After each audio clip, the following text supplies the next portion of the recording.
Good morning. Welcome back to the pod. Special guest today. We have my favorite YouTuber on the face of the planet, Do It With Dan. That is so nice of you to say. Thank you for having me back. Bro, I've been watching your content and it is a lot of fun. You've been getting into so many different things. Mm-hmm. At the same time, you're like getting out of it. Yes. What's going on here? I am tired of doing it as a job. So for people unaware, Do It With Dan is a YouTuber. He's been on YouTube for 10, 12, 15 This channel, years? To Do It With Dan, is 10 years. And like altogether since 2006. So like I think... OG. Yeah. If you want to, like, yeah, a lot of people will, in my small community, like I'm an OG for them. And I've been getting a lot of like, I met up with a buddy of mine who also did it for a very long time. He's still doing it, motovlogger. And we got together and took a photo and people were like, oh, my childhood. And I was like, whoa. That's so weird to have that kind of influence over people. So we've done an episode before. And if you're new to the channel or new to the pod, definitely you can go back. We'll leave a link in the description of our first initial conversation, which was a banger in itself. It was wild. I ask a lot of people, which one's your favorite episode? And by far, everyone says the Do It With Dan episode was the best. Really? Yeah, it's unanimous. Take that, Steve the gamer. Take that, Steve. Why haven't you Oh, my God. Thank you for coming back, brother. Thank you for having me back. It's a pleasure and an honor. So you are on YouTube, and you are, for people who are familiar with Dan, this is a very sad topic because you are thinking about taking a step away from YouTube. No, I mean, just in general, as like I last time we talked, I was said that I was starting to kind of think about it, and now I'm like full swing into it. I just want to stop relying on it as a source of income. It's just too inconsistent, and anything. It's like having that you do for money. It's like having a gun to your head, and that's not where I strive. I don't strive like being forced to make content. When I want to make content, it's fun and great. For me anyway. I don't know about how the content comes out, but What's of the various types of content you make, which style or which type of content is your favorite? oh man, anything that involves like editing heavily. I enjoy the editing process. Over the years, it's like the one thing that I won't give away. I won't stop editing my own videos. I love making, because you can take a video that's like garbage. Like I've taken so many videos that I've recorded, like what the fuck am I gonna do with this thing? And then I put it into my program, which is Sony Vegas. It's the worst program in the world. I've been using it for like 12 years now. And you just beat this video until it's something funny. You add musics and effects, and so anything that involves a lot of that is like what I like to do. And you have to be one of the few YouTubers left out there that still edit their own videos. Oh yeah, I was talking with my buddy Chase on Two Wheels. He's another motovlogger, and he gave away editing a handful of years ago, maybe 5 years or so, to somebody else. And he's a great example because he's someone who works really hard on his production, and I totally don't. But like most people don't edit their videos anymore. I've found very little that do. I feel like you tell a story is best told when you edit your own videos, because you let the message out that you really, what your intention was, or you can alter it to what you want your message to be. Absolutely. When you have someone other people edit, then it's their version of your story. Yeah. It just doesn't seem the same to me. A lot of times, like I'll record something and I'll say something that like it makes sense in my head, and I'll go back and listen to it. I'm like, ooh, I sound like a fucking asshole right there. I did not mean for it to come out that way. And then I can kind of like chop it up a little bit and edit it to where it's like, okay, that's more of my intended message. Cause like, left unchecked, you'll walk yourself into a wall. So like a lot of the times I'll be listening to myself talking like, oh, I didn't mean it like that. And that's how it's going to be perceived. So if I were to give that power to somebody else, I'm sure I would make myself look like a huge asshole. What do you think your least favorite type of content is? What is a content you're like, oh, I think I'm done with this one? I don't make any videos that I don't like to make. That's like one, and it's probably hurt me more than anything over the years. But like, if I don't want to make the video, I don't make the video because I just want to enjoy it. What do you think the people want to see the most of? It's so hard to tell because I've fucked around so hard over the last couple of years, kind of like changing the direction of what I want to record. So like traditionally motorcycle stuff. And then I was like, oh, I'm gonna do gun stuff. So I did gun stuff with my motorcycle stuff. And then I was like, oh man, I'm making enough money. I can start doing cars because well, you get a bike because you're poor. Like you don't get a bike because like some people do. I bought a motorcycle because it was the cheapest way for me to go fast. And I was like, oh, well, I can afford car stuff. So I can start doing car stuff and doing builds. And I take all that back. My favorite stuff that I don't do enough of is gaming. I had like a separate gaming channel that was unhinged, uncensored. I said all the words and did all the things wrong. And that got so, like, people love that. And I just don't do it anymore because YouTube's different as a platform. I've been seeing that you're streaming on Twitch. Yes. And I see a huge movement of people going to Kick. What's your idea? What's your thought on that? I don't know enough about Kick, to be honest. I've had people mention it to me, and what I understand is that I think that they have a better payout, like for subs. I think Twitch is 50-50, so a sub is $5.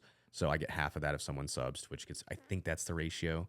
But I think Kick is like almost not 100% goes to the streamer, I think. And Kick, you can also do videos, right?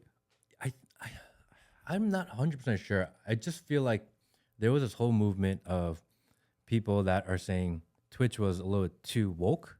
Very, very censored. And very censored.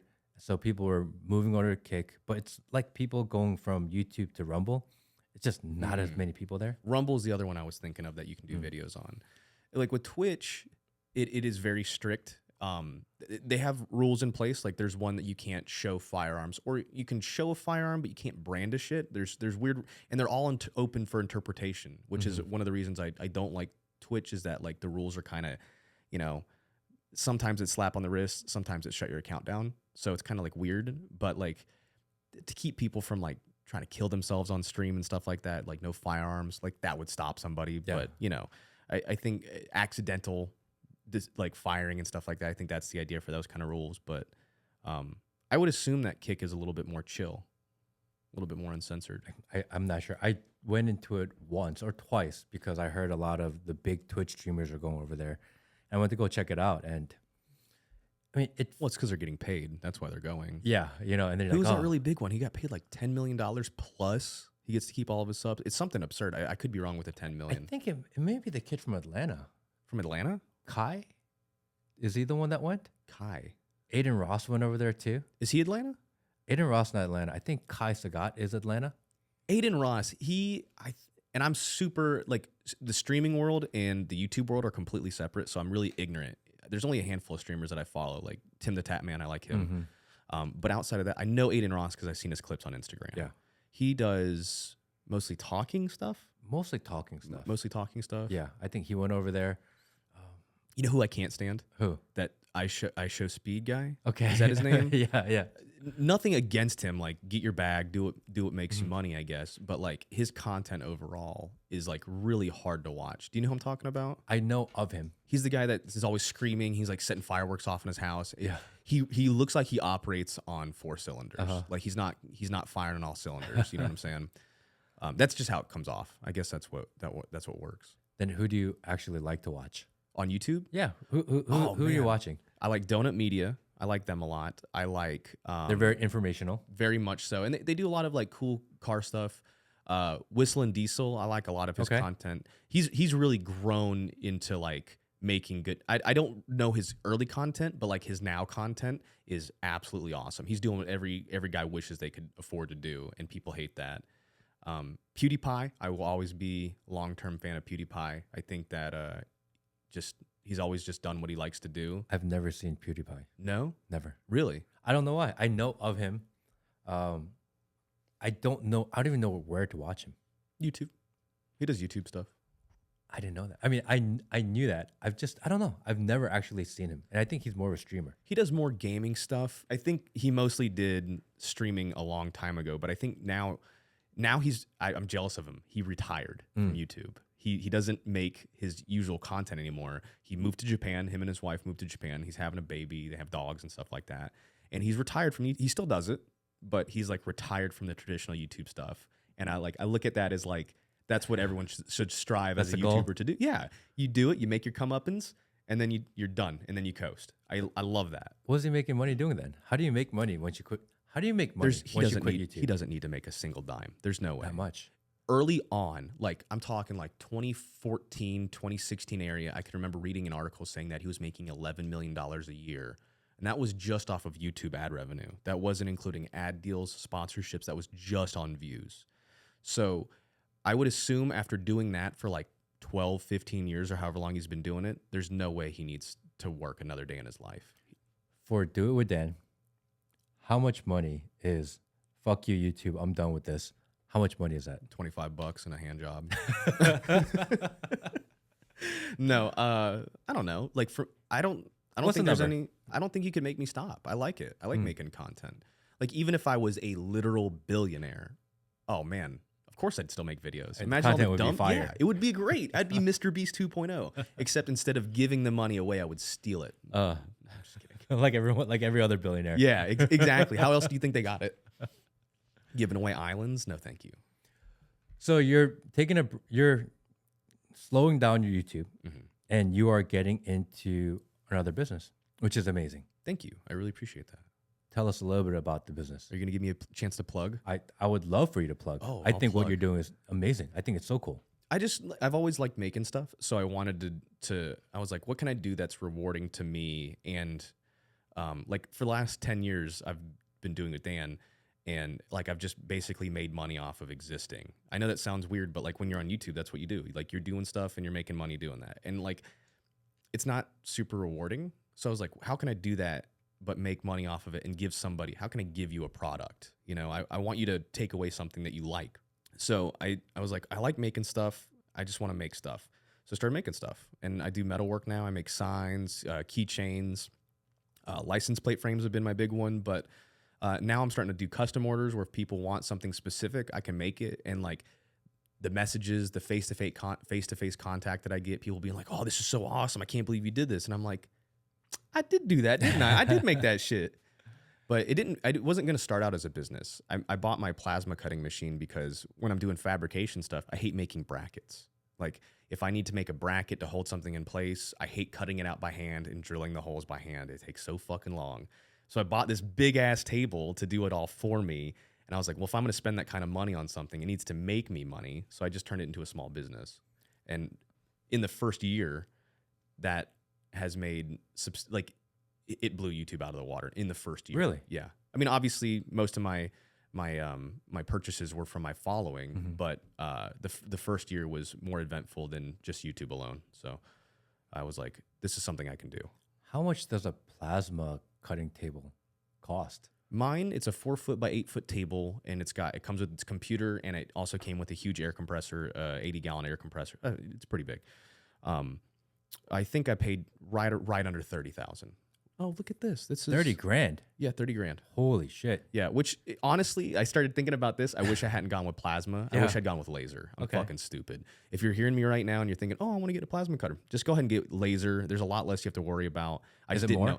know. It's actually now it's starting to come down to be cheaper.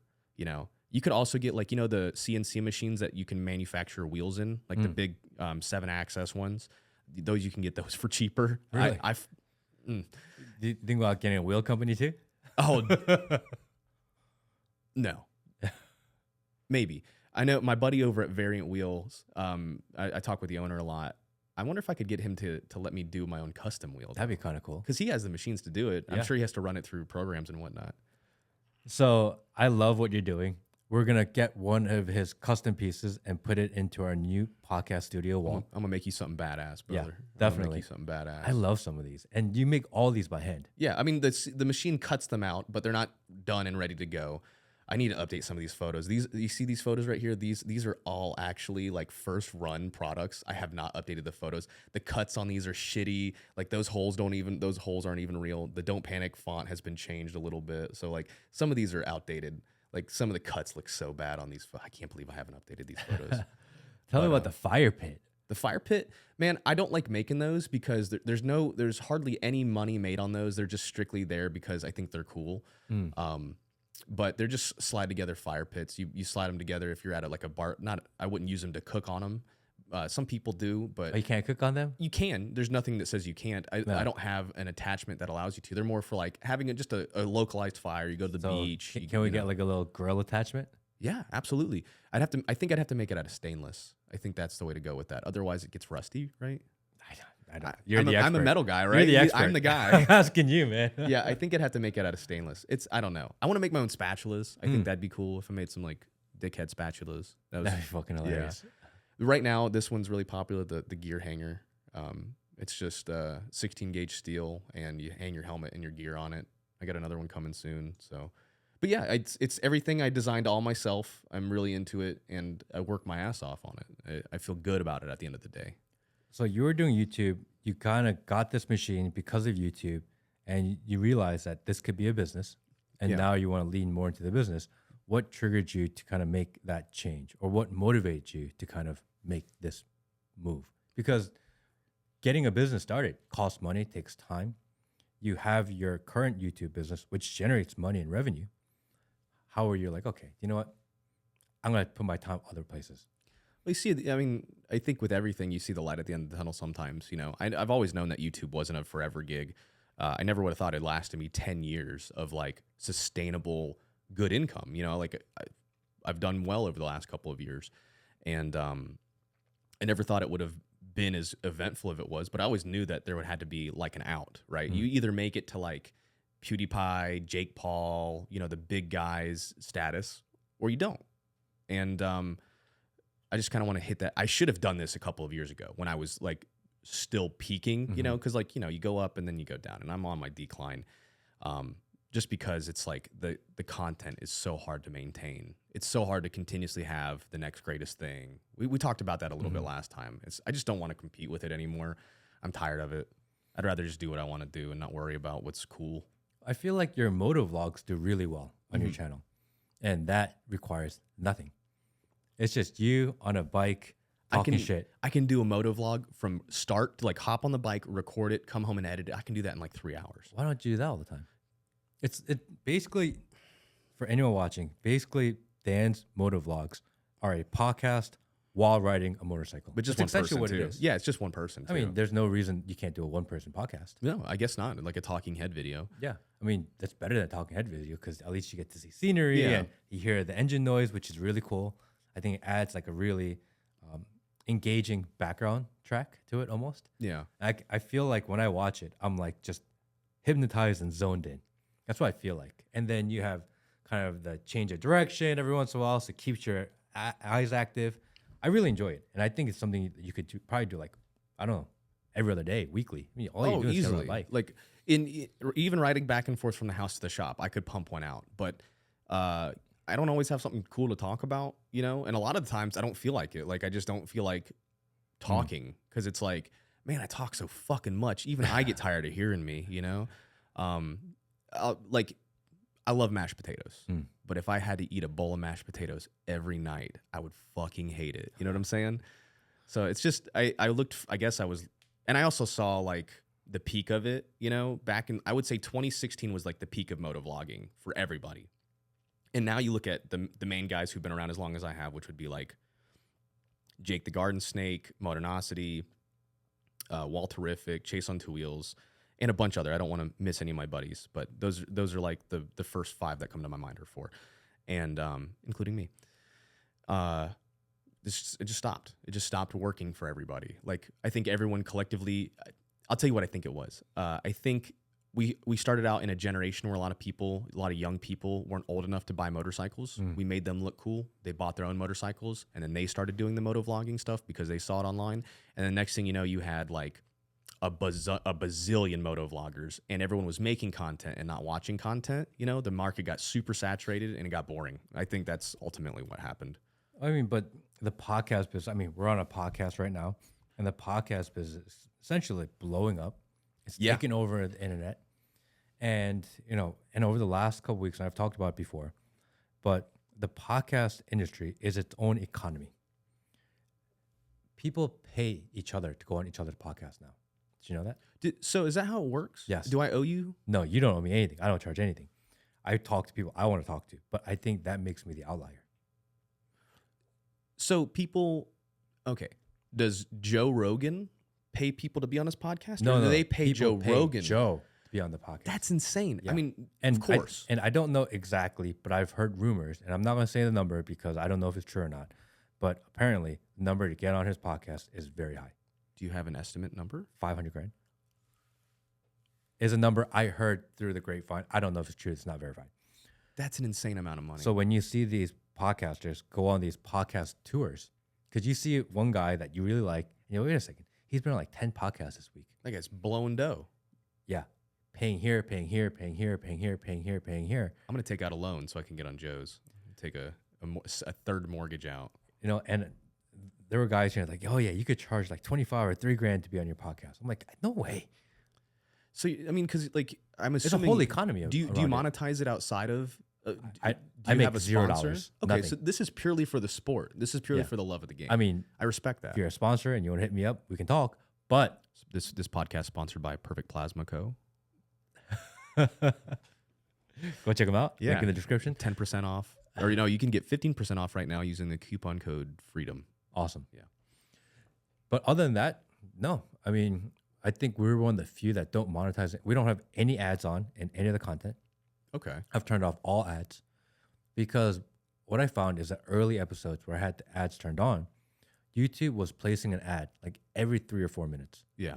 How can you listen to an hour conversation with an ad every 3 minutes? Who It wants doesn't to listen to that. It doesn't hit all of them though. So like if you have, let's say that you have an hour-long video and you have an ad every 3 minutes, so you're looking maybe like 20 ads throughout the whole thing. No one's going to get 20 ads in a row. It's going to be different for everybody. It changes based on certain things. Now, some people are unfortunate; they will get hit with every single ad, but it's very rare. Those ad breaks are usually distributed. At least that's how I remember it reading. YouTube's changed so much over the past couple of years. So I don't know how it works. I just knew that it was It's a not lot. enough views and not enough money generated to inconvenience people. yeah, I think felt you're like. really going to turn off a lot of people if you Because do my too many. episodes are so long. Mhm. You know, in an hour, even if it's 10 ads or 7 ads, it's a lot. That's a in lot an of hour. ads. You know, it's a lot to ask. And that's a easy way for people like, all right, I'm kind of done with this and I'll move on. Mhm. So I've turned it all off. We have no monetization going on, no sponsors, nothing. And then, you know, once my Instagram kind of blew up, I have all these people like, hey, you know, can we be on your pod? How much do you charge? Hey, can you come on our pod? I charge this much, but you can come on. I'll let you on for free. I'm like, bro, I Such a weird. had no idea Yeah, I didn't know that either. that there was an entire podcast. I'd have brought kinda my like checkbook if I'd known that. this. Yeah, I'm not a dine and dash type of gal. 15% discount for you. Yeah, we'll set up an Use affiliate code Freedom. Yeah, if we'll put an affiliate code on my website for you and everybody that you send over, you'll get a kickback. No, I didn't know. And I thought that podcasting was like the last open, genuine format on the internet. And then once you realize that it's so much of it's manufactured, because if I'm gonna pay you $5,000 to be on your podcast, I need to hit my points. Right. I need to get my talking points out. I need to get my clips back. See, that almost doesn't, that kind of like destroys it for me. It does. Because it's like, now I'm worried about getting my money's worth to show up on your podcast. We only got Correct. a couple of hours to do it. I'm going to be like rushing my content versus like, this is a much more free and open. I prefer that. Yeah, people show up and okay, I have to say this. I have to say it quickly because I need to get a 60-second clip or reel or TikTok or short out of it. And I have to hit that point because I just spent $5,000 or $10,000. Yeah. I guess that's like a feature on like a rap song, you know, like you get paid to get featured, or do you, I don't know how music industry works, to be honest. I don't know. It just kind of ruined it for me a little bit, I bet. you know, because again, I thought the podcast was like a secret space and I thought I was being a part of that. And to find out that everything's paid for play and you don't really get into that game. That's not your YouTube channel. But then you see all the other YouTubers are doing the same thing, that they're paying each other to go on. I'm like, See, I've done collabs with a ton of people. Yeah. And this might just be a biker thing. And I was thinking about this the other day when I was sitting around. My buddy Mudernasi and Chase on Two Wheels and Billy. We're all sitting there like, we've been doing it for so long. We trust each other. We're sharing analytics with each other. I'm telling him how much I make and he's telling me how much he makes. And I'm like, I wouldn't give this information to anybody else, just these guys that I've been friends with for so long.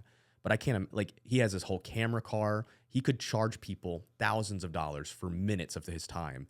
And I'm like, hey, can you help me do this? I'll pay you. And he's like, absolutely, I will help you, but you're not paying me. yeah. And it's crazy to see that kind of repertoire last throughout the years because it goes away so quickly. And I think there's something genuine about that, right? Like we work together, we help each other, we support each other, and we build together because there's more than enough people in the world where you don't have to be so possessive of your subscribers, of your fans, of your followers. Yeah. But in this click economy right now, where people are more concerned about clicks, likes, follows, shares than they are actual money. Mm-hmm. Now everyone's so possessive of what they have. Right. You know, I don't know. There was something really honest and genuine about how the internet used to work before Right. money ruined it. Yeah, And that's so dude. stupid to say. I know. No, it's not though, but it's true. It's 100% true, and I get butthurt about it because like what used to be just I've never charged anything for my content. I've always thought like how nice it is to be able to like just watch stuff for free. YouTube's a free platform. You don't got to pay money to click on my videos. You can I don't care if you download an ad blocker. Yeah. Like as long as you're showing up and hanging out and having a good time, I'm stoked about that. I don't even have a Patreon. I don't push my merchandise. If you want to buy a t-shirt, you can. It's in the description of every video, but it's not like shove it down your throat, you know? And I think the monetization of your platform, not yours, but like that's what everyone wants to do. They want to make it big so they can make a bunch of fucking money. It ruins the whole process. Yeah. If you get into social media for the idea of making money, you've lost. And I think eventually people will go back to that. I think people are sick of everything is being sold to them.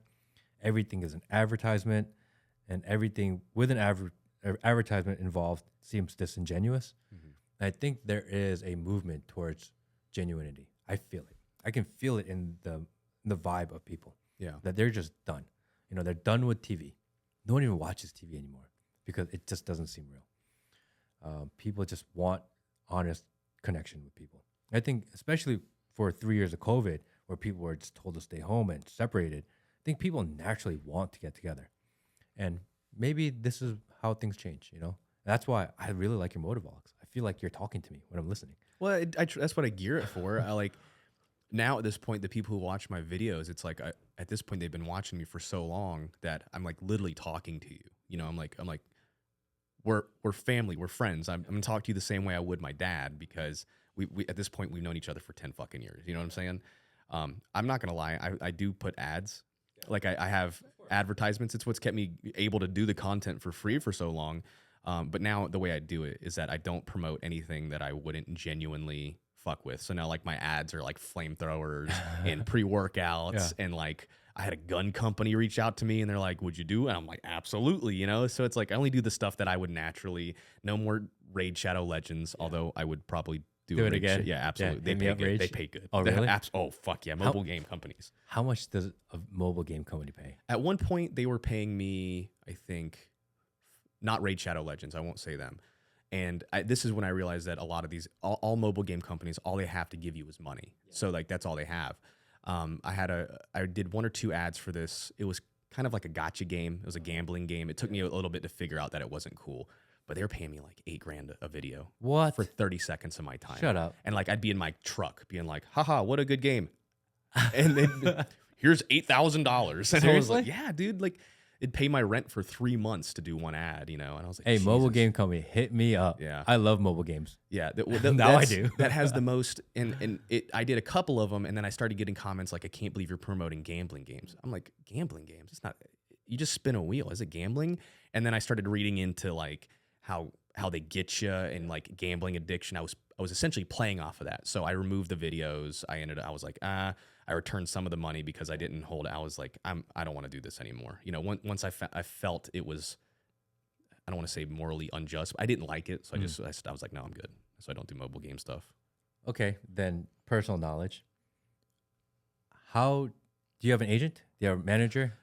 Do you have a company that you work with? I do. I have 1 or 2 companies that bring me ad deals. There's one group called the Leviathan Group. I've worked with them now for almost a year. I don't even know how we got in touch, but they bring me like really cool stuff. They took me out to Vegas and I spent like a week with Chuck Liddell, the UFC fighter, and we went shooting machine guns in the desert and like we saw Bugattis and drove supercars and like we did all. So they like bring me a lot of cool stuff. They actually invited me to go to Detroit. I was on the way here and my buddy calls me, my buddy Brandon. He was like, hey man, we got this cool thing out in Detroit. You want to come? And I was like, fucking no, I don't want to go to Detroit. I'll go anywhere near Detroit. I don't want to go anywhere near Detroit. So, But yeah, they just bring me all sorts of cool stuff like the flamethrowers and guns and stuff like that. I just got approached. Will, can I talk about this on the pod? I wouldn't unless anything's set in stone. No, there's no contract, nothing. Yeah, why not? I got approached. I'm gonna get in trouble, aren't I? Probably. I got approached by a company. I won't say the company to promote a movie. Universal Studios. No, do I say the movie? It's a child. Are you accepting the deal? No. Then why not? The child trafficking movie, the one that's with everywhere. Mel Gibson? Yeah. Yeah. So at first I was like, oh, I want to watch this movie. It seems really interesting. I want to see what's going on. And then the offer came in like, hey, can you put this on Instagram or can you put this in video and we'll pay you. It was like $750 plus like $100 per 1,000 views. Oh my God, you could have. Was there a cap? No. No? No, $1 per 1,000 views. I'll advertise it. I'm just kidding. And then all of a sudden, I'm looking at all these tweets and all these videos that were advertising or people that I watch talking about the movie. And all of a sudden, I'm like, fuck, none of these guys watched this movie. They're all like, oh, we cried in it. Or, the movie was so good. And then you realize that they were paid to say that because if that's the talking point. Right. And I'm like, oh, I don't know. Did you watch the movie? Did they send you? I assume they would send you a copy of it first. I think there was a link in the email somewhere with all the stuff, and I didn't click it. Oh. And I'm like, oh, I felt like, I don't know. That feels agenda based. Not to say that human trafficking isn't one of the worst things in the world. It's not the movie itself. It's just how that works. Yeah. I have a very weird feeling. Anytime I see like a major celebrity promoting something that has a good cause, I'm like, where's the fucking dirt? Why are you doing this? Like, did you get caught in a child porn scheme or something? Like, why are you having to do such good boy points? I don't know. That's a skeptic in me, though. And I was like, man, like when I was talking to Will, and for people who are listening, we don't know, Will is our sound engineer, producer. He's out in the booth. Say hi. And, we're like, oh, we're going to get this offer in. We've never gotten like a real offer before. So this is our first. Mm-hmm. Like, okay, like let's see what this is. What could it possibly be? And then once you found out what it was, and that everyone that I've been watching, I thought this movie was good. And I haven't seen it, but I thought it would be good because everyone that I saw on the internet told me it was good. It was a brilliant movie. And then you realize they're all paid to tell you it's good.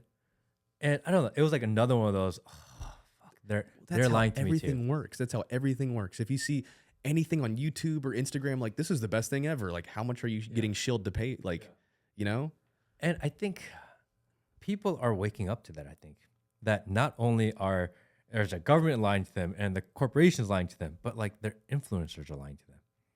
Yeah. And every influencer can be bought pretty much. And I don't know, maybe I'm naive. I thought that people had at least a little bit of dignity left where they don't sell out to everything. Mm-hmm. And once I realized that everything's for sale, I don't know. Like, if you pay me, I will tell the world that I cried in your movie. I was like, that's weird, dude. Yeah, that's a weird line. Was that actually in the contract too? It wasn't, but that's what everybody was saying. I saw like other people that I follow on either Twitter or Instagram, and they were all saying, "Not a dry eye in the house." Everyone was saying convenient. That. And I was like, wait a second. Like when I first saw it, I was like, well, okay. Otherwise you're a bad guy. Yeah. And then another guy, and like grown men saying that people are crying. I was like, okay, I get it. That's the push. Yeah. And then all of a sudden I was like, oh. It might be like the veil just came off. Yeah, it could be though. Let's say that in a perfect world, this Hollywood structured child trafficking movie turns out to be a blockbuster banger, right? It's got productions and explosions and everything. Like it's Arnold Schwarzenegger, a bunch of kids, get to the chopper, like it could be like that. It could be. I have a feeling it's going to be a lot of Mel Gibson crying at the camera. I have not seen the movie, so I have no context, just my experience of what happened in the background. And I'll probably still watch the movie. I definitely don't think I will plug the movie or make a video specifically about it because I don't know. Unless it just jerks them tears right out of you.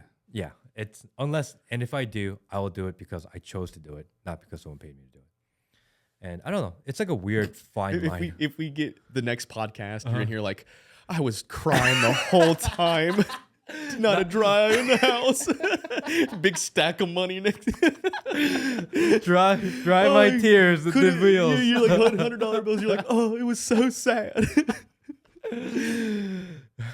Brand new watch. Yeah, you're like, oh, what time is it? Oh. God, that's funny. I don't know. It's something. It's one of those things where, and the same thing out the podcast economy. I thought things were genuine, and just to find out that there's nothing sacred left in the world, I don't know. It was really disappointing for me, at least. At the same time, if someone reached out, I'm like, hey, you want to play Raid Shadow Legends? We'll give you $10,000. We'll give you $10,000. Like, I love this game. This is the best game. Tears every time I play it. I cry all the time. It's a fine line. Yeah. You know, how do you decide? Because you said in the beginning that you said yes to a lot of stuff. Mm-hmm. There's probably more money in saying yes to everything. I just stopped saying yes to stuff that I don't like. Like, I don't really like Raid Shadow Legends. It's not sponsored, but like I've played it. I've obviously had to for the ad, and it's a game. Like, I enjoy it. There's a reason why so many people genuinely play it.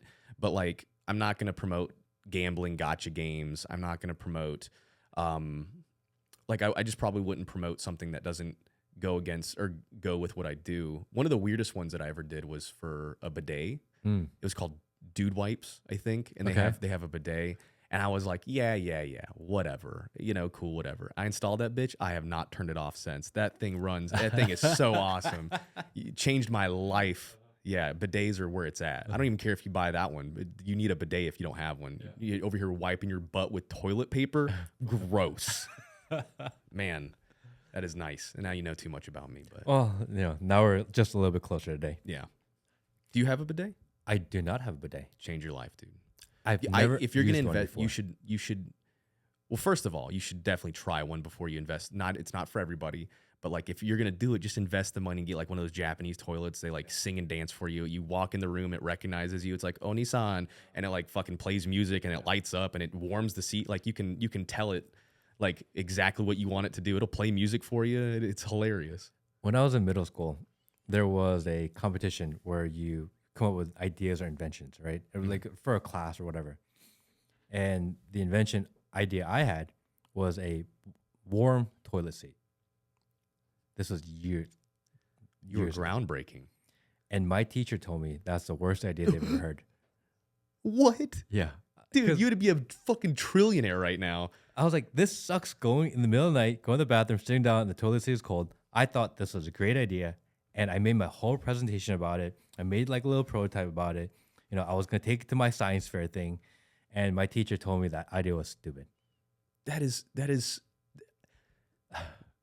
Yeah. I hope she got fired. Who knows where she is. That'd be like someone being like, why would you make an iPod that can call you? An iPhone? That's fucking stupid. And it wasn't even like, she wasn't even like, and I'm not going to call her out, kind of, but not by name. You should. I don't remember her name. Damn it. It's not like she was like, oh, maybe you can come up with a better idea or that. She was like, this idea sucks. Wow. To a child. Yeah. She's like, you need to redo everything because this idea is horrible. Meanwhile, she's like taking it and put it. She's probably the one that put the patent on it. She probably got the patent. She went home and fucking patent that thing right away. She's like, this is fucking stupid. It'll never work. It just made so much sense to me at the time, And I remember thinking, oh, okay, maybe like not every idea is a good one. And I thought that for years because of her. Man, that's so which is really up. bullshit. That's so messed up, man. Yeah. I would have supported you. I'd have been like, that's a brilliant idea. And the friends in my class were like, that's a great idea, But when your teacher tells you it's a bad idea, you're superior, you're adult. Yeah, and you're a kid. I was maybe 10 or 11 years old. And maybe I'm not the first one to think of that, but this was years ago. I'm not like 10 years, I'm not a young guy.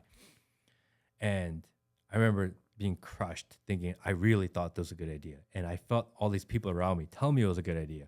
And then for the person that was authority to tell me it was not even a bad, again, horrible idea that it needs to die behind the shed. Wow.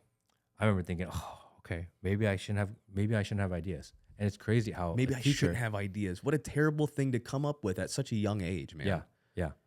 It's like the opposite of what a teacher's supposed to do. They're supposed to help, even if she thought it was a bad idea, maybe she could have been, hey, maybe we should reword it or rethink it, or maybe if we added this or rethink it a little bit. But for her to tell me it was a bad idea, I remember feeling crushed by that, which is really weird. That's so devastating to have that like kind of negative impact from someone who's supposed to influence you and inspire you. Mm-hmm.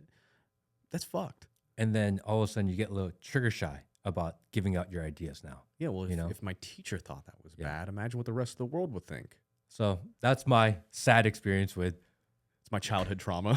That's my childhood My trauma. teacher said my toilet seat wasn't a good idea. You should dox her. What's her address?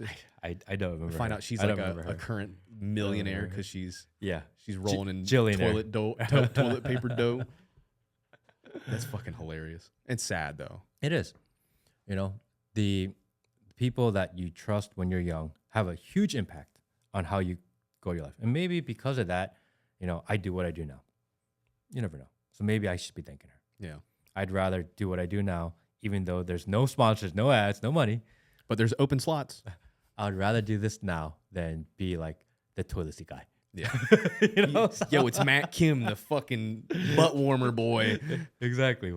Warmbutt.com. I don't know. If you ride around in that Bugatti, we might. That's true. The license plate says toilet man. The seat warmers are on the Bugatti too, you know? So is that an idea that you feel like you would have capitalized on? Like you probably could have. I don't know if it's an idea that I would have capitalized on, but I know that it hindered future ideas for at least a handful of years of my life. Yeah. Imagine all those years you could have been being creative, but like Exactly. you probably avoided it because you Creative or outspoken or, you know, willing to try new things. I feel like that hindered that more than the idea itself. Because again, very unlikely I was the first person to think of that. I mean, who wants to sit on a cold toilet seat? Yeah. Like a lot of people. Toilet had seats that have been idea. around since like the 1800s or something. Yeah. I mean, longer, but To hear that as a kid, I think that's the hardest part. You know, like I'm trying to think when I had a good idea next, and I don't remember. Because probably like, that's so like in your head. Why Yeah. wouldn't you? yeah, it's just ingrained in you. The teachers and the people that you're around when you're young are so impactful. They make such a difference in your life. And I don't know, total tangent here. No, it's good that you're getting it off your chest now. We can process this trauma. I think your ideas are great. Oh, thank you. Yeah. Thank I mean, you. they're working out. Look at this. Podcast is doing well. Your Yeah. Instagram's blowing up. Yeah. I know you had this thing. You just had somebody on not too long ago where you were talking about how it feels to go overnight viral. Yeah. How do you feel about that? It's the craziest experience of my life. And just the fact that people are listening is fucking mind blowing. Yeah. Right? That people are watching, listening to us now is crazy to me. And I think in the beginning, I really took it for granted because in the beginning, you're like, damn, I hope someone listens. And then people start listening. You're like, oh my gosh, I can't believe they're listening. You know? Yeah. You know? And it's same with YouTube, right? Like in the beginning, you're like, I hope someone watches. And you're like, oh my gosh, people are actually watching. I can't believe 1 million people signed on for this garbage. What are Yeah. they doing? And not only are they watching, but they're like invested, like emotionally invested in your journey, in your success. And I think that's the most They're also amazing part of it. scrutinizing. Is, yeah. That's the craziest part is like the micro scrutiny you get Mm. from everybody about the way you live your life or how you feel. It's like, well, that's different than how I would do it. Yeah. That's such a weird feeling. When you go out, you get recognized pretty much every time you go out. Who me? Yeah. Oh, no. It's been a while since it's been like that. Really? I would say like 2019 Mm. was about is most it ever gotten. It's declined a lot since, thankfully. But like I can remember one time where like Laura and it was like 2 or 3 o'clock in the morning. We were at Steak and Shake. You know, just like we looked like shit. I think we were a little hungover. You know, we're just trying to eat some food. We weren't feeling. We're just trying to eat some food and get out. And like a group of teens walked in. They recognized my car in the parking lot, and they're like, "Dude, what day?" And it was like I think 6 or 7 of like either just out of high school or just in college. You know, and they sat. There was empty Steak and Shake 3 o'clock in the morning. They sat right next to us and talked to us the whole time about everything, which I love. I love talking to people, but like I was not ready I was not in the condition to talk to people. I was like fucking gross and greasy. I was in like pajamas. Oh man. At that point I was like, this fucking sucks. I can't imagine being an actual celebrity, right? Like I always equate YouTube popularity be like popular in high school. You know, it's great now, but it's not going to matter in 10 years. Most people that you interact with, though, know that you have a really big following on YouTube. Businesses you work with, or even friends and associates, they Yeah. know that you have a huge following online. I don't come out with it like when I meet new people. That don't know me. Thankfully, I don't come out with it. Like if someone asks me what I do, I'm like, oh, you know, marketing, networking guy, which is true, you know. Or like now I can say I'm a metal worker. You know, I never come out with the YouTube stuff right away because it's always weird. But people in your universe, if you're there and be like, oh yeah, Dan's a YouTuber, That's like shut the fuck up. and they always do that, right? Yeah. Oh yeah. They out you. Like they think it's funny. I've got a group of friends that refer to me as world famous YouTuber, dude, which is like such an overplay of everything, It's right? not because you are world famous. If everyone, By if like people in the entire by world legal know who you are, definition, but it's not like, I'm not like some big celebrity. Like 1 million subs is nothing anymore. 1 million subs back when I had 1 million subs was like, holy shit, like there was only a handful of people with it. Now it's like, you can get 1 million subs overnight if you have the right type of garbage content, it was a different platform. do you feel like people treat you with kid gloves because you are kind of famous? It's either one or the other. People either kind of like handle you softly like you're a newborn baby or just come out swinging. And I tend to enjoy the people who are like shameless about it. Like the people are like, oh, what's up, dude? Making fun of me and stuff like that because of all, or like, you remember that thing you did 10 years ago? I'm like, no, I don't, but thanks for remembering. I tend to associate more with that. I appreciate that more. Because I would assume if you have a certain amount of influence that people would be scared to tell you no. People would be shy to tell you maybe the truth or be too blatantly honest, in person at least, because what if you were to speak unfavorably about them online? Oh, I don't do that with anybody. No, you don't, but they could feel that way. Oh, yeah, I guess. I don't know. I guess I wouldn't really know who's being honest with me. And that's kind of my question. How do you know who's being honest with you? My circle is really small these days. I've learned recently that you got to be careful who you trust. Even people who you would consider your best friends will stab you in the back over a bit of money too. It's actually crazy. I've always said that if your loyalty can be bought, you're not loyal. You're a prostitute, or you're not a friend. You're a prostitute. And I'm that's just getting my circle smaller and smaller to people who I know benefit nothing off of me, but choose to have me in their life. And it's trying to figure out who those people are. And now I have a really good small group set, and that's nice. That's the best way to do it because who knows? We could have a falling out. I don't think so. But like, you never know who's gonna. I don't know. It's a hard one for me to like contextualize because it's so fucking. You can't see it coming. It just happens, and you're like, wow. Because I did record a couple episodes that are not out and they'll never go out with some people. And afterwards, I'm like, what'd you think or whatever? And they're like, oh, yeah, this is awesome or you're great, blah, blah. And I'm like, this guy would never tell me the truth.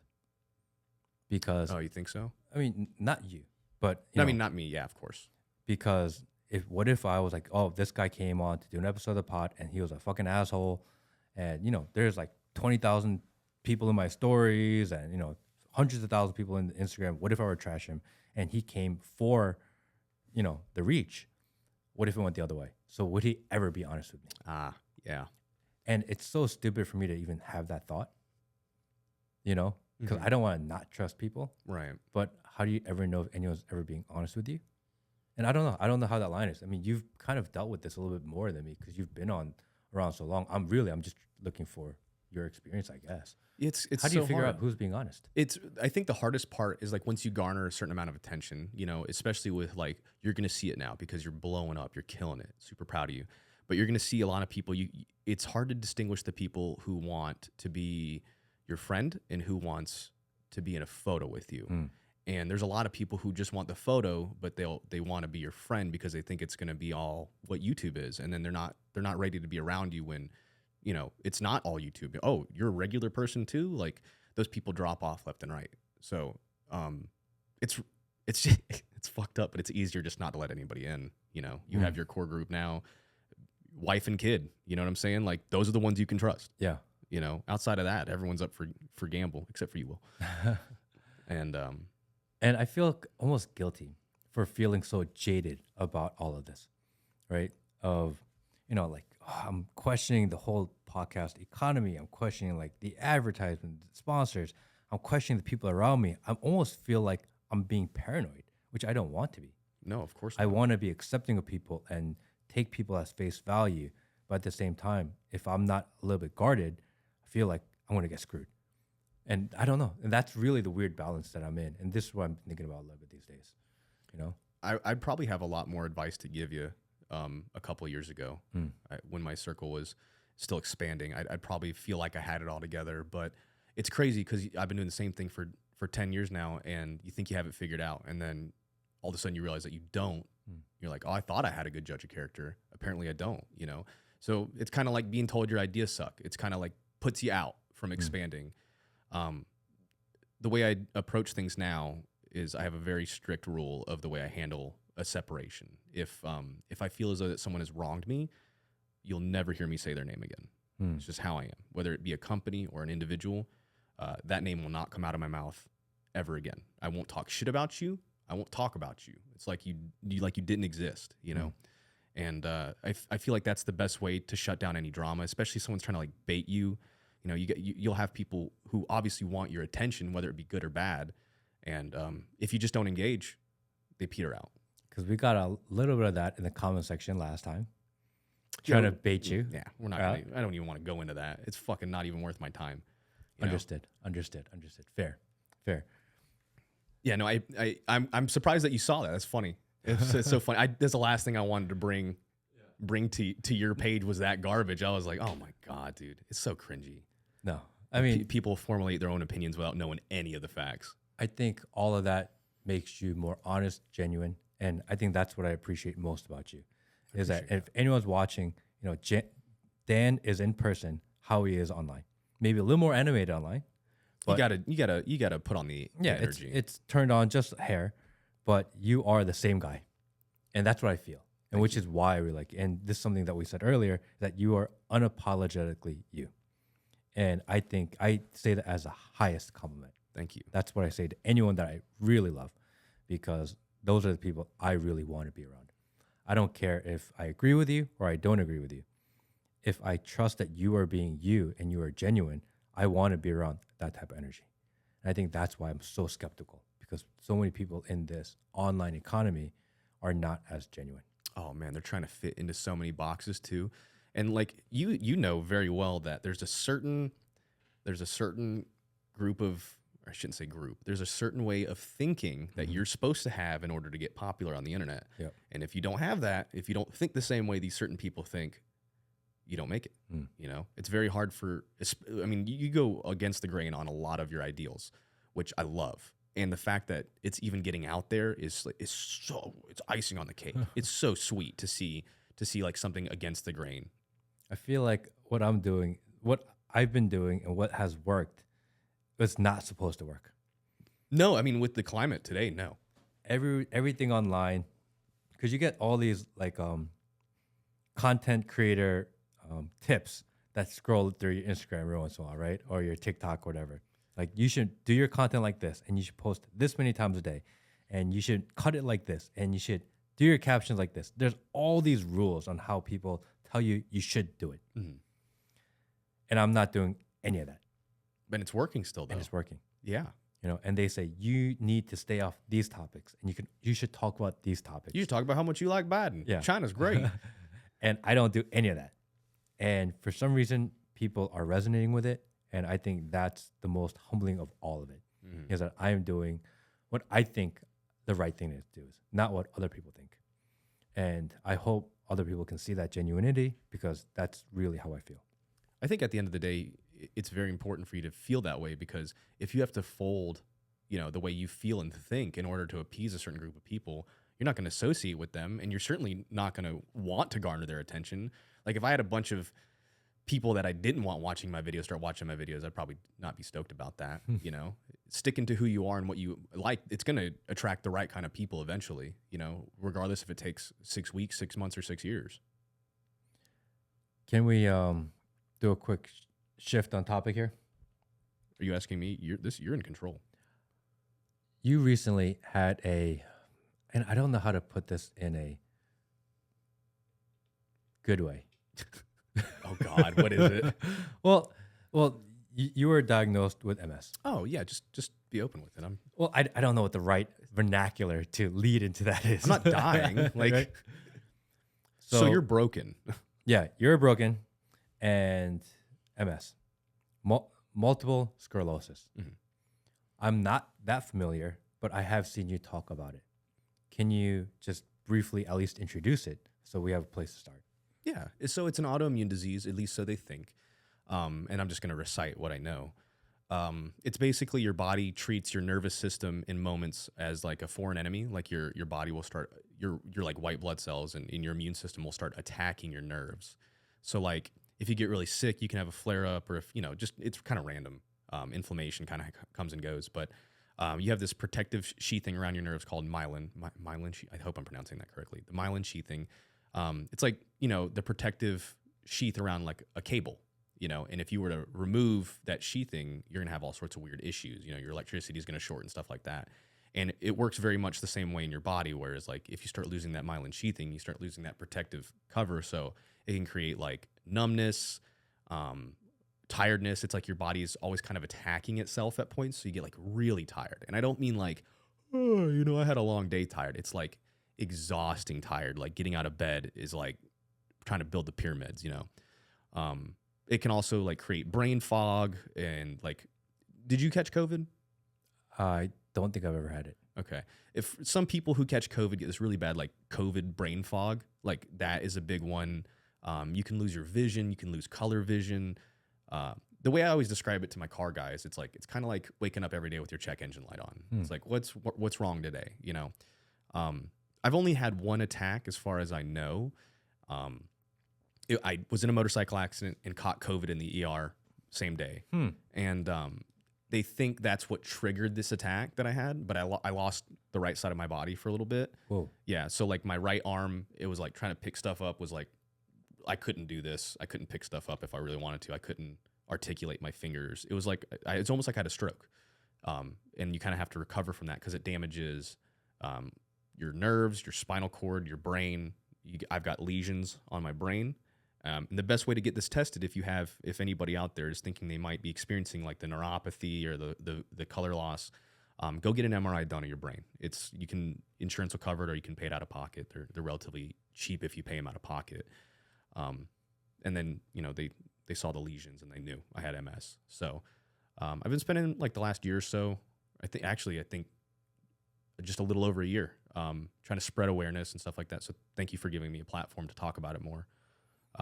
It's not going to kill me, but there's some people go their whole lives without having any issues. Some people have like a one and done kind of deal. Some people are bound to a bed in wheelchair for the rest of their lives.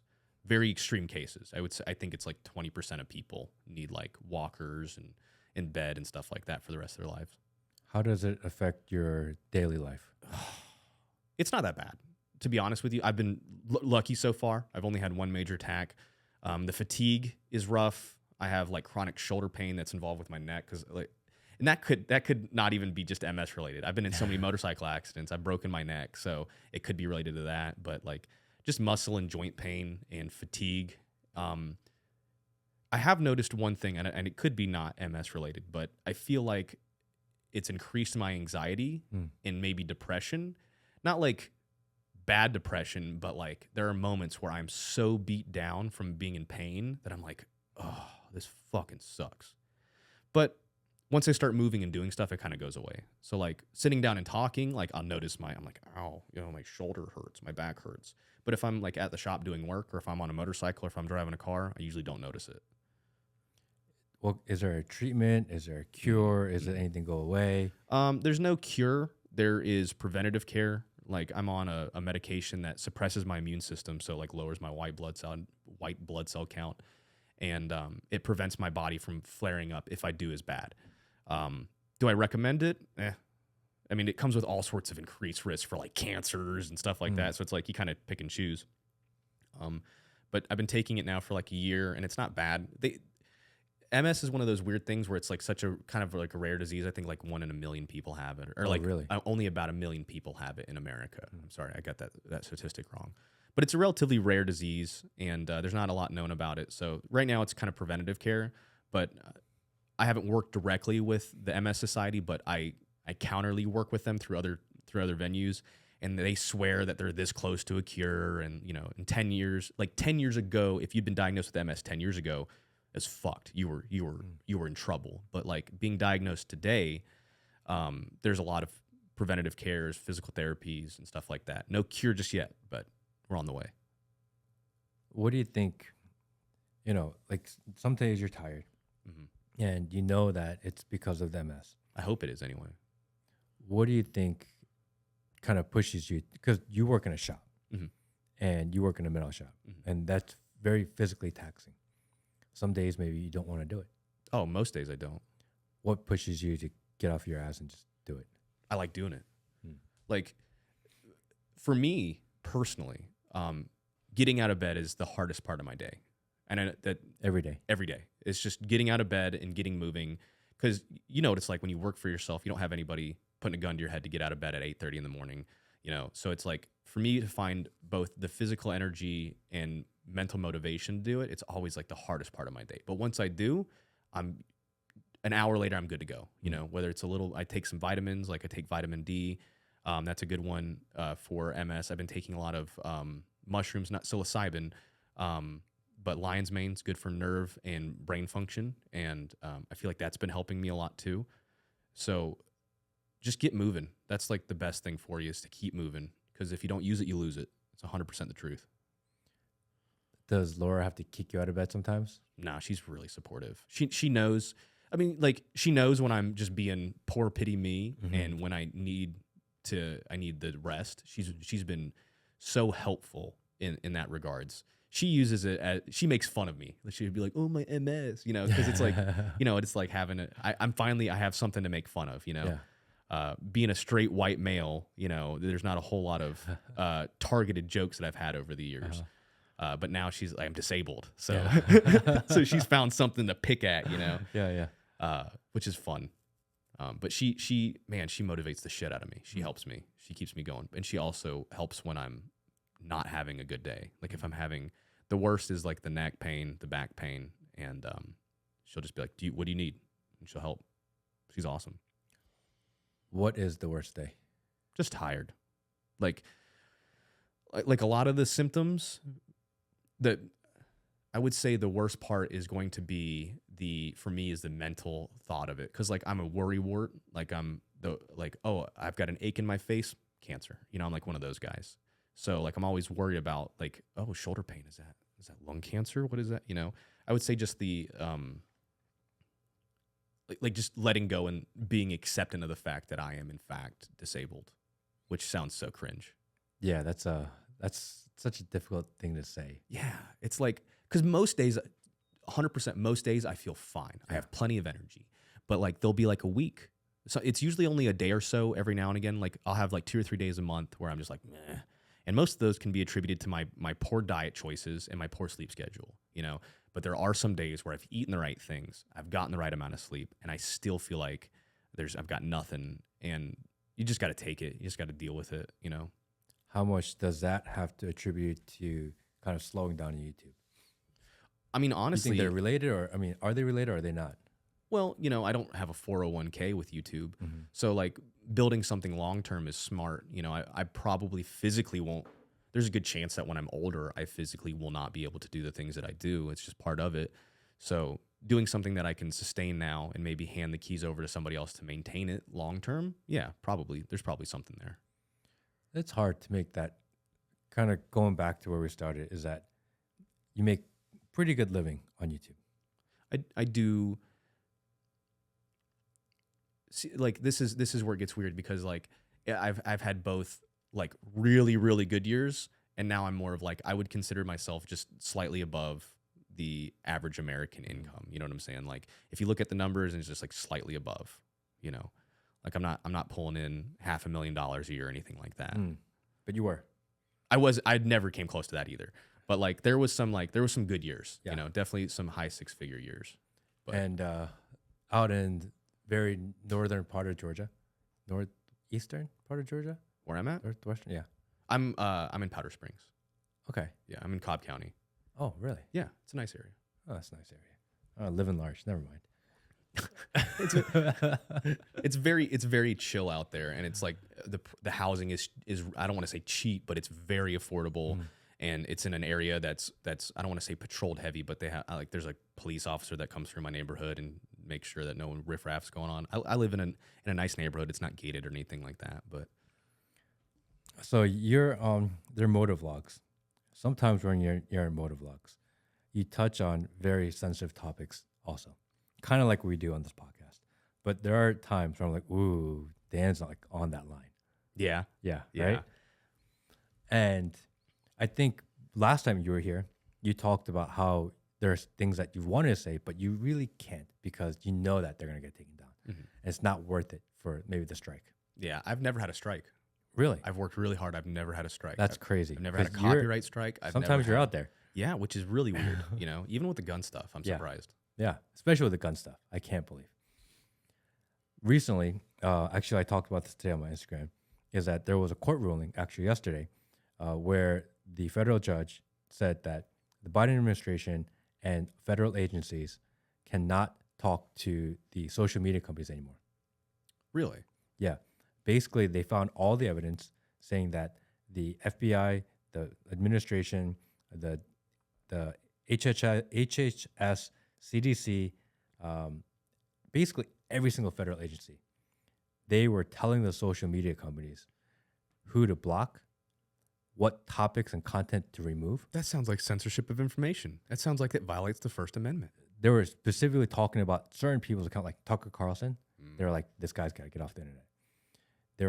They were even blocking parody accounts, making fun of government officials because it hurt their feelings. Now, why would the government Mhm. feel the need to censor It's a crazy. news outlet or, a character of a news outlet, someone who distributes information? Not only those, but like just topics. They were removing content that was negative towards Joe Biden. Were they under his advisement to do so? Every agency was involved. Right. It's a 155-page report. So was this, I guess what I'm trying to ask is, was this a directive under the Biden's administration to do so? Or was it more of like oh, this guy's talking shit about our president, we can't have that? Oh no, it was. They list all the names of all the emails, text messages, meetings. They list all the names of people involved. It's a huge list of people. You know what's really weird too is that it almost seems like nobody cares. Mm. Like Biden's son could walk down the street smoking crack, shooting at homeless people, and be like, at least it's not Trump. You know what I'm saying? It's Yeah. they've done such a good job of like brainwashing. So even they were removing posts that were talking negative about the economy. They didn't want people to think that the economy is That's bad. like China. That's like some It's shit China would crazy. do. It's crazy. That is like censorship levels. So the federal judge yesterday put a preliminary injunction because there was enough evidence that the government and the federal agencies cannot have these conversations with social media companies any longer. That's good. It's good, meaning where is the line now? Right. We had this line that we almost self-censored for years, right? Because we like knew this socially line. censored, you know? Yeah, and we're It's like, we're well, not you gonna can't cross- talk about this. It's offensive. You can't Exactly. talk about this. It's going to hurt feelings. And just in case, like, we don't want to get kicked off the internet, yeah. right? There's a fine line that we all kind of toed around. And maybe we get a little courageous and take a toe over the line, but we Cut try that to sucker stay, we try to stay right in that gray. Now that we know that they can't kick you off for this stuff right now,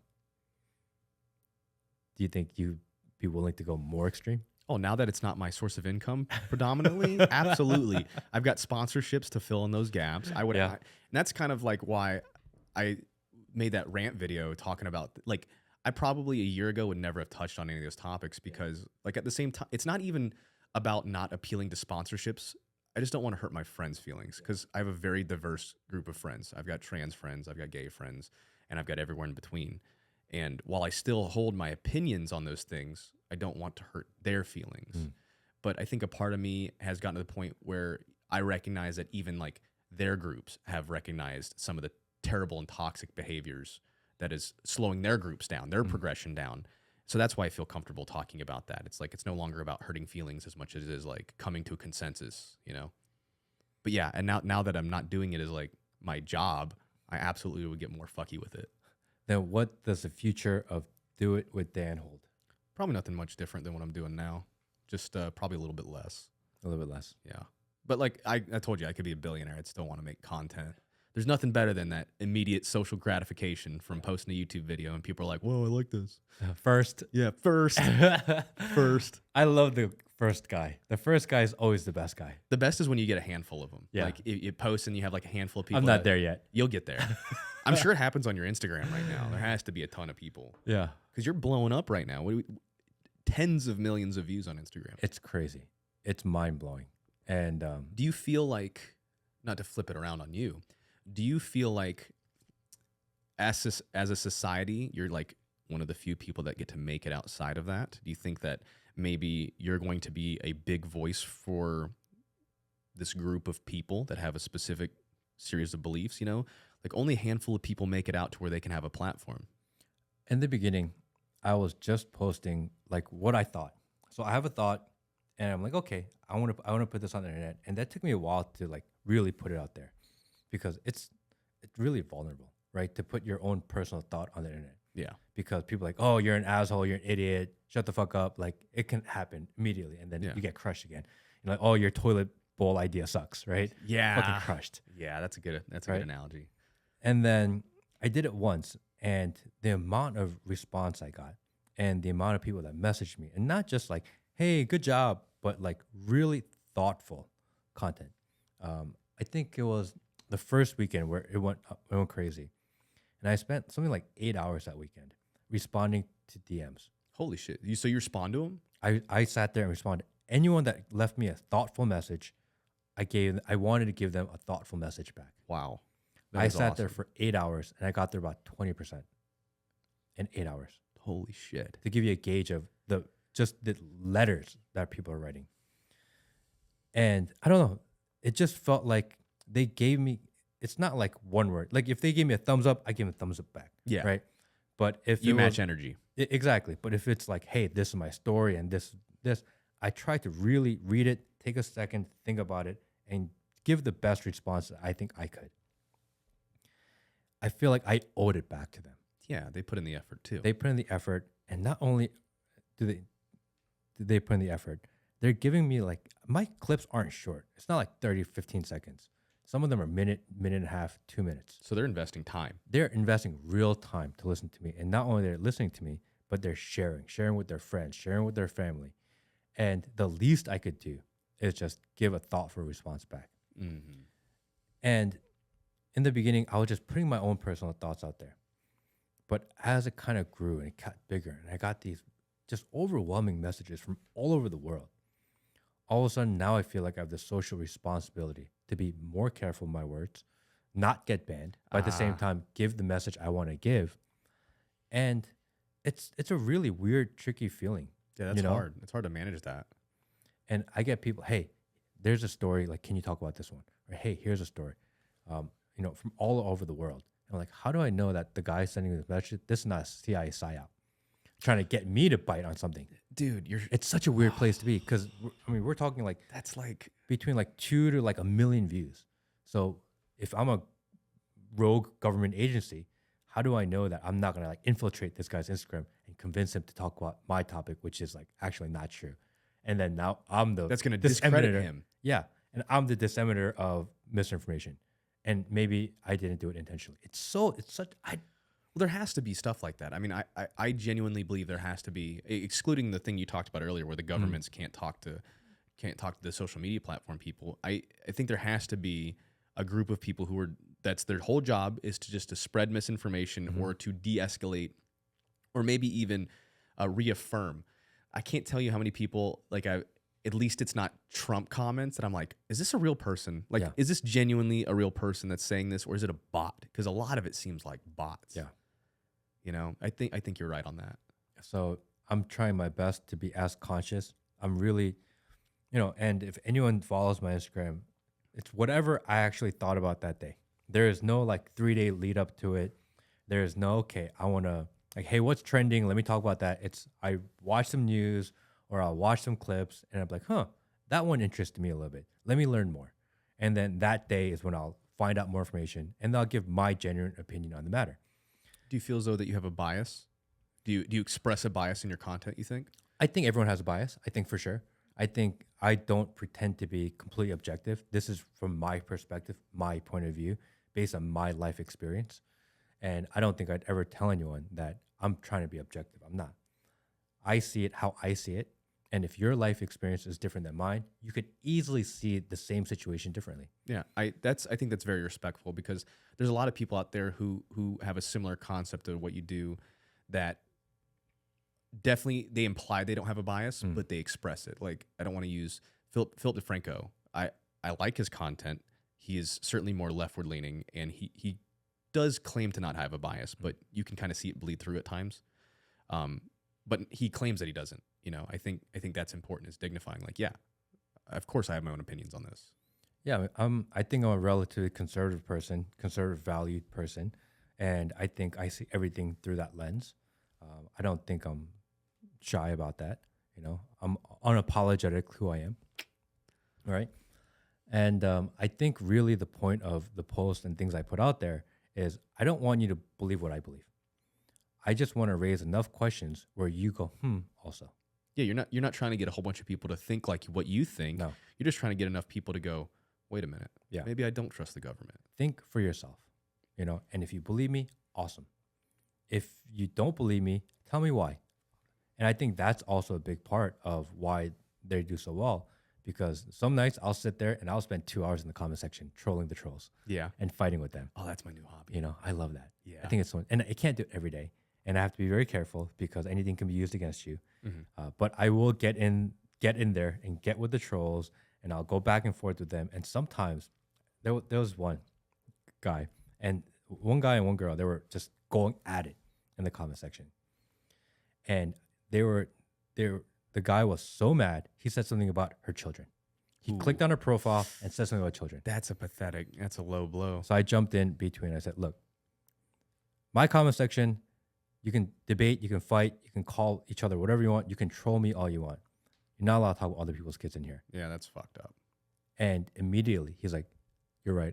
I apologize. I crossed the line. That's amendable. That was, I got chills reading that because they were fighting. They were so mad. They refused to like see each other's side of it. Do you remember the like, context? I don't remember what it was, but it was like 15 or 20 messages back and forth between these two. And at the end, for him to be like, you're right, there was a line there and I crossed it. And he apologized to me. He apologized to her. And she said, yeah, I said some things too that I shouldn't have said. And they apologized to each other. And then they went at it again, which was amazing. That's the American spirit, baby. Fuck you. That to me was amazing, you know? And at that moment, I was like, this is why I do what I do. Because people can disagree, but still figure out a way to agree to disagree and fight more. But in that weird moment, they could have been like, fuck you to me, or anything could have happened there. That comment could have went a million different directions. Yeah, well, they're battling on your platform. Yeah, but for them to both apologize to each other, because, all right, there are lines we shouldn't cross. And that restored a huge faith in humanity. Okay. Right? I agree with that. That's very... Yeah, imagine what that conversation would have divulged into if you hadn't have been like, hey, you know, no one, and that's like, I don't want to say you should correct a small behavior because it's not like your position, but that was, I would say, socially unacceptable to do that, to like talking shit about somebody else's kids in a debate between you and an individual. That's weird, right? And then to recognize, okay, you're right, that was fucked up, my bad. Yeah, there was another comment once where a guy said he was really mad at, again, people fight each other all the time in the comment section. And one guy said, take a gun and put it in your mouth or something like this. The classic, go kill yourself. Yeah. And I was like, you can't do that here. Everything's allowed, but there's certain lines that we all know to be true can't cross. Right. And even him, he was like, yeah, you're right. I'm sorry. I think it also matters, like... And they come back every single post and fight. Yeah. Wait, it's the same people? No, different people. Okay. But those people who even I step in and correct, because again, I want people to debate freely, but there are certain lines like you shouldn't do that, right?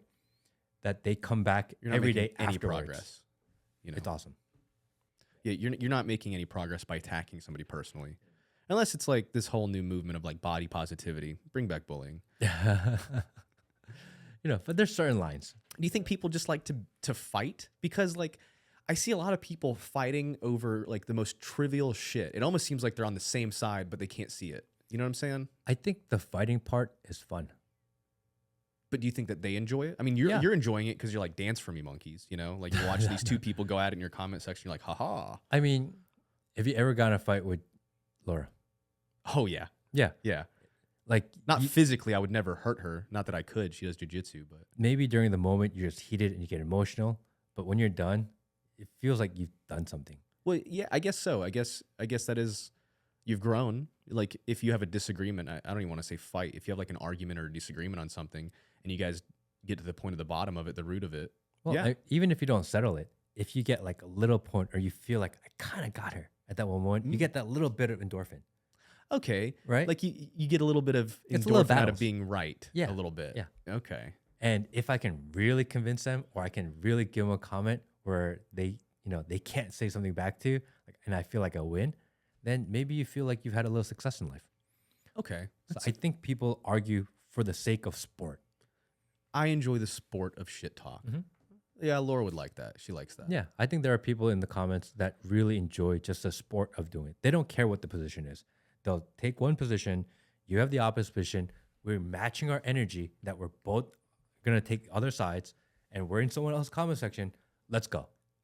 It's like Reddit. That's literally what Reddit is. It is what Reddit is. Yeah. I have to confess something to you right now. Is that's my new favorite hobby. Is just starting, like, if people are on Instagram and they see me at the top of the comments with a bunch of likes, I've usually left a really shitty comment. Yeah. Right now, my favorite one is like, I came across this post and this guy's like playing a drum, and he's like, what's something that you genuinely can do when you're better drunk? Right? Like implying that like, he's like, oh, drinking's bad. My comment was drive. And then the fucking response on that was awful. I mean, people hated that shit. But that's my new hobby. It's like just starting shit, and people who take it seriously, it's like they like take that comment seriously. Like, I'm about to go pound a 12-pack and then go out driving. Like, no, it's a joke, you moron.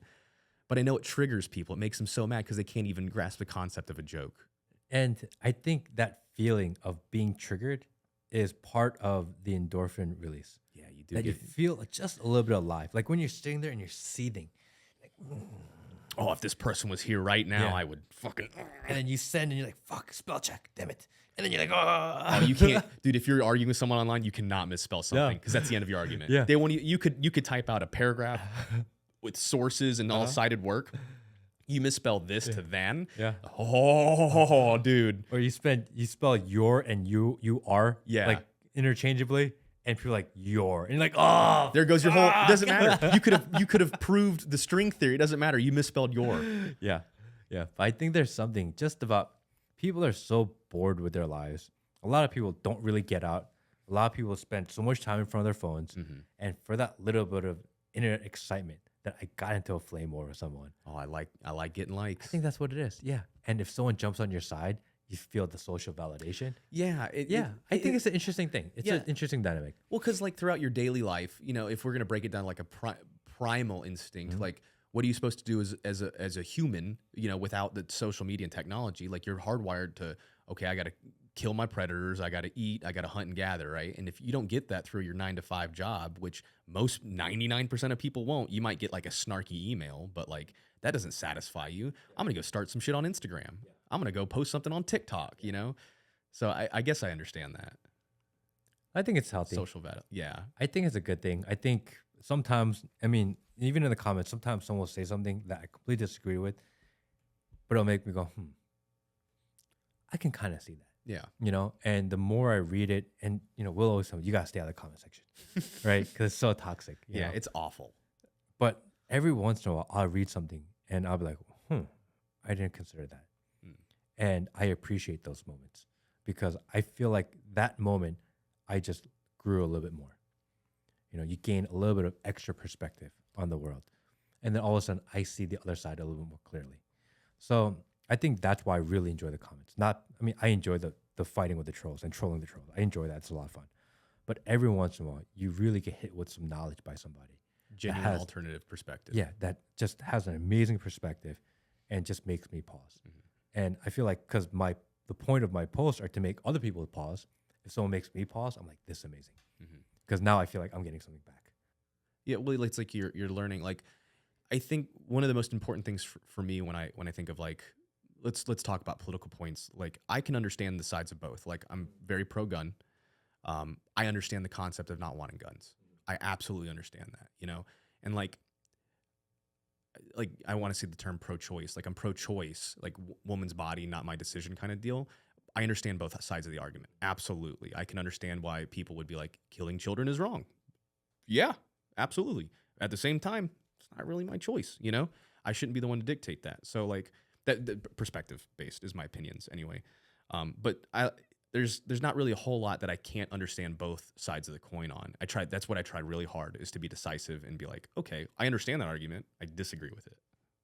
I think as long as you're open-minded, willing to concede that sometimes you can be wrong, Absolutely. and I think that's people like to dig in right now and pick a side and dig in, and no matter what the other side says, I refuse to see it.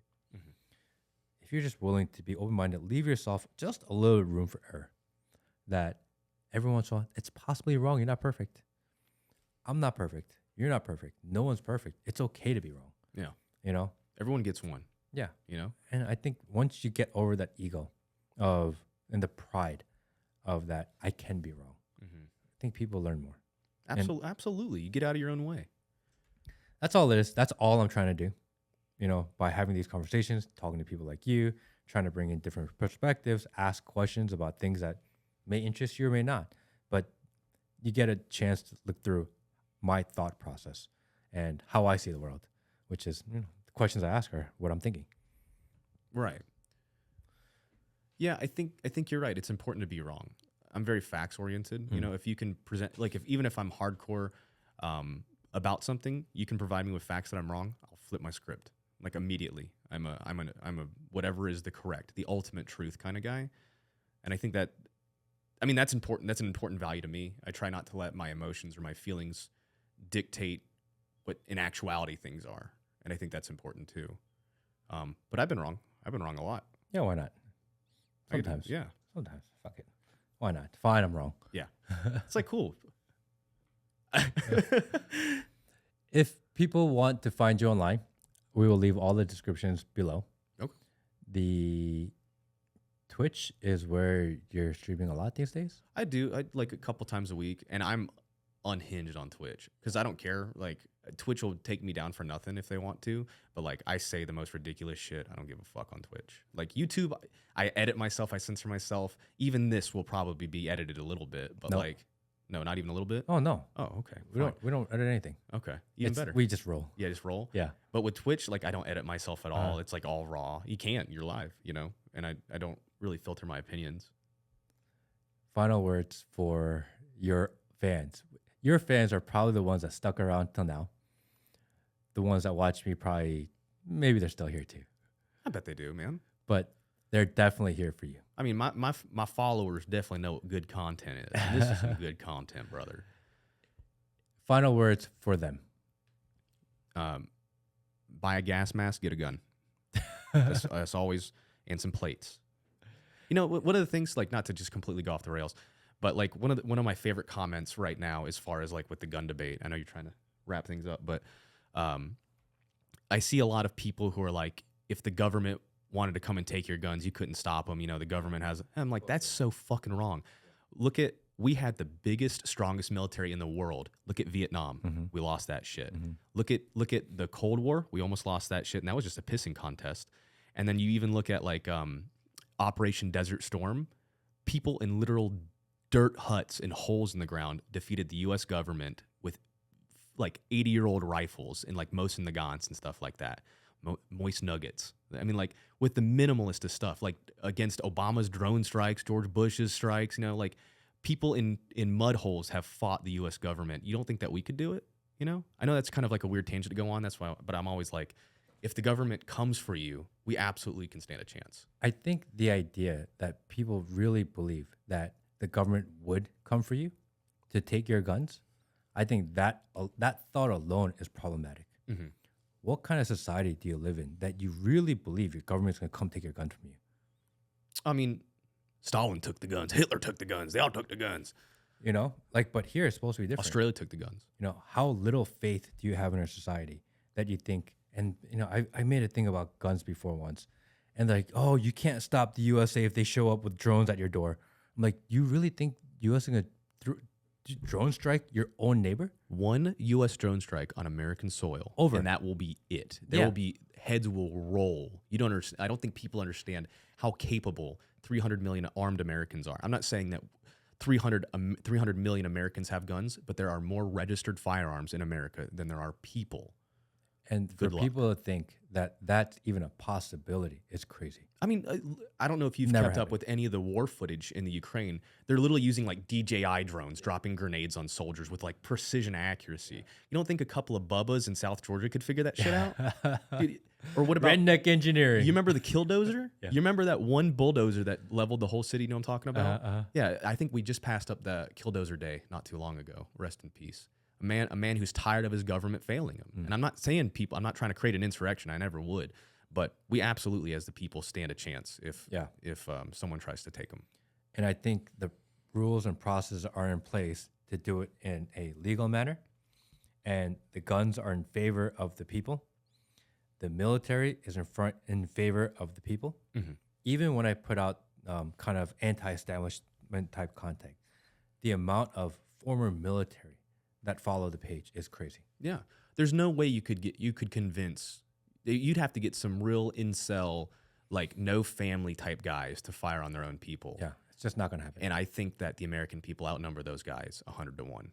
I have faith. And we talk a lot about how the system is rigged against us, but I have full faith that of the people of this country, that the people of this country will figure out a way to make it work, even though it seems like shit is going bad every single day. It's because what the news focuses on. I think in our hearts, we're good people. Absolutely. And I wish the news would focus on that a little bit more. It makes it sound like everyone's so divided. But there's extreme left, there's extreme right. Of course, I think most people are somewhere in the middle, and the middle really isn't that far apart from each other. Mm-mm. We all want to live free. We all want to protect our families. We all want to, get along with our neighbors, and we just want to live comfortably without so much intervention. Yeah, I think leave us that's alone, man. That's most people. I think we should abolish the IRS Hmm. and the ATF. I think that the ATF should be a convenience store, not a government agency. The alcohol, tobacco, and firearms. If I could go to an ATF store, buy me like a M249 saw and like a joint and like a 6-pack, that is the country I signed on for. And a handle. Yeah, and a full handle. Yeah, buy 50 pounds of tannerite too. Hell yeah, brother. But I don't know. I have different opinions than a lot of people do when it comes to that kind of stuff. I think more people agree with you than you think. I'd hope so. I think so. I mean, I think. Nah, never mind. I'm gonna leave that one alone. I think, now we know that certain ideas have been suppressed, and now that people are going to slowly understand that they can speak out what they want, that there are people that believe what they believe, I think we'll see a community of people that believe more this side of what you believe. I think you'll see your community grow faster. Mm-hmm. I think so, because people want to. And maybe there are people like, oh, well, I kind of agree with Dan on the gun thing, but I don't know if I want to be considered like the gun person. Yeah. Now, hopefully, they'll be more open to. Yeah, and I think with firearm things, I look at it I look at most things from a statistic perspective. I think, give or take, it's around 33,000 gun deaths a year in America, and it goes up and down every year. I think half of those are suicides. The other half of the half are like gang violence. So realistically, it's like 0.0001% of firearms in America are used in a non-justified homicide. So that'd be like school shootings, not specifically targeted gang violence, stuff like that.